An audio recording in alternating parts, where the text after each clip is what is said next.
ओम नमो भगवते वासुदेवाय। जय श्री हरि, जय श्री लक्ष्मी नारायण। प्रिय भक्तों, आप सभी का हार्दिक स्वागत है। आज हम आपको श्रावण मास के कृष्ण पक्ष में आने वाली अत्यंत पुण्यदायी कामिका एकादशी की महिमा, व्रत विधि और एक ऐसी चमत्कारी कथा सुनाने जा रहे हैं जिसे सुनने मात्र से भी भगवान श्री हरि विष्णु की कृपा प्राप्त होती है। शास्त्रों में कहा गया है कि जो व्यक्ति श्रद्धा और भक्ति के साथ कामिका एकादशी का व्रत करता है उसके अनेक जन्मों के पाप नष्ट हो जाते हैं और उसे अंत में भगवान विष्णु के परम धाम वैकुंठ की प्राप्ति होती है। तो आइए सच्चे मन से भगवान श्री हरि का स्मरण करते हुए कथा का प्रारंभ करते हैं। एक समय की बात है, पवित्र भारत भूमि में एक सुंदर नगर था।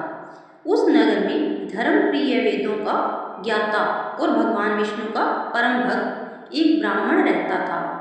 उसी नगर में एक वीर क्षत्रिय भी रहता था। दोनों अपने अपने धर्म का पालन करते थे, लेकिन एक दिन किसी छोटी सी बात को लेकर दोनों के बीच विवाद हो गया। विवाद इतना बढ़ गया कि क्रोध में आकर उस क्षत्रिय से बहुत बड़ा पाप हो गया। उसने उस ब्राह्मण की हत्या कर दी। जैसे ही यह घटना हुई, पूरे नगर में शोक फैल गया। सभी ऋषि मुनि और ब्राह्मण उस क्षत्रिय से दूर हो गए।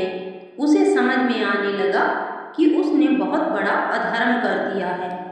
वह पश्चाताप से भर उठा। उसने अनेक यज्ञ किए, दान दिए, तीर्थों की यात्रा की, लेकिन उसके मन को शांति नहीं मिली।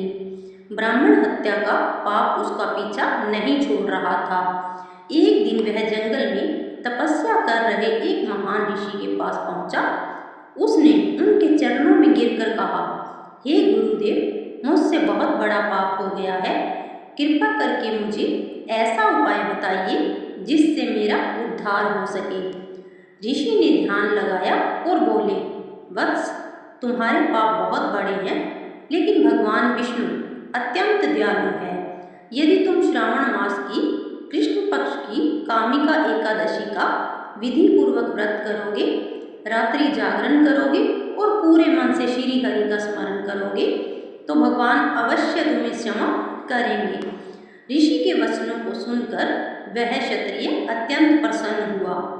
एकादशी के दिन उसने प्रातःकाल पवित्र नदी में स्नान किया, भगवान विष्णु का पूजन किया, तुलसी दल अर्पित किए, धूप दीप निवेद और पुष्प अर्पित किए। पूरे दिन उसने अन्न और जल का त्याग किया तथा भगवान के नाम का कीर्तन करता रहा। रात्रि में उसने जागरण किया और बार बार भगवान विष्णु के नाम का जाप करता रहा। ओम नमो भगवते वासुदेवाय। जैसे जैसे रात बीतती गई, उसके मन का अंधकार दूर होता गया। उसे ऐसा अनुभव होने लगा जैसे भगवान स्वयं उसके हृदय में विराजमान हो। द्वादशी के दिन विधि पूर्वक पारण करने के बाद अचानक उसके सामने दिव्य प्रकाश प्रकट हुआ। उस प्रकाश में स्वयं भगवान श्री हरि विष्णु प्रकट हुए। भगवान मुस्कुरा कर बोले, वत्स, तुमने सच्चे हृदय से पश्चाताप किया, कामिका एकादशी का व्रत पूर्ण श्रद्धा से किया, इसलिए तुम्हारे सभी पाप नष्ट हो गए। अब तुम धर्म पूर्वक जीवन बिताओ और सदैव सत्य के मार्ग पर चलो। इतना कहकर भगवान अंतर्ध्यान हो गए। उस दिन से वह क्षत्रिय पूरी तरह बदल गया। उसने अपना जीवन सेवा, दया, भक्ति और धर्म में लगा दिया।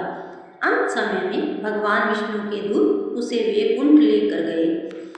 पद्म पुराण में भगवान श्री कृष्ण ने धर्मराज युधिष्ठिर से कहा, जो मनुष्य कामिका एकादशी का व्रत करता है उसे गंगा स्नान, काशी यात्रा, कुरुक्षेत्र में दान और अनेक यज्ञों के समान फल प्राप्त होता है। इस दिन तुलसी के पौधे की पूजा का विशेष महत्व बताया गया है। भगवान विष्णु को तुलसी अत्यंत प्रिय है। जो भक्त तुलसी दल अर्पित करता है उसकी मनोकामनाएं पूर्ण होती है। इस दिन झूठ बोलना, क्रोध करना, किसी का अपमान करना और तामसिक भोजन करना वर्जित माना गया है।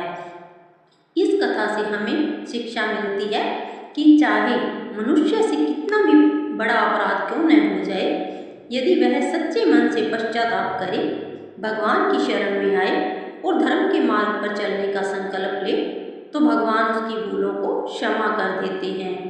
भगवान श्री हरि केवल बाहरी पूजा नहीं देखते, वे भक्त का निर्मल हृदय देखते हैं।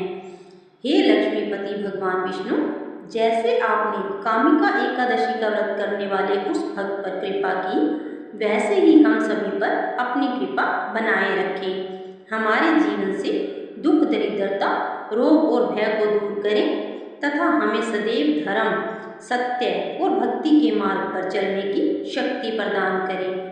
बोलिए श्री लक्ष्मी नारायण भगवान की जय, श्री हरि विष्णु भगवान की जय, तुलसी माता की जय। अगर आप लोगों को ये वीडियो पसंद आई हो तो वीडियो को लाइक करें, ज़्यादा से ज़्यादा लोगों तक शेयर करें, चैनल को सब्सक्राइब करें ताकि हमारी आने वाली हर कथा, कहानी और त्योहारों की जानकारी आप लोगों तक हमारे चैनल के माध्यम से सबसे पहले पहुंच सके। तो चलिए चलते हैं, मिलते हैं एक नई कथा के साथ।